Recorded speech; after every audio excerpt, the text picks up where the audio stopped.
Hello, my name is Dr. Maria Portellos Ramito. Welcome to Around the Home.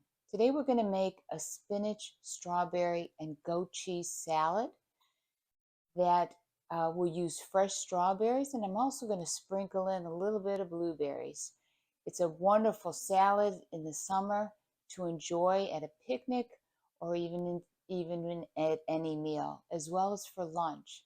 So join me as we begin to make our strawberry spinach salad.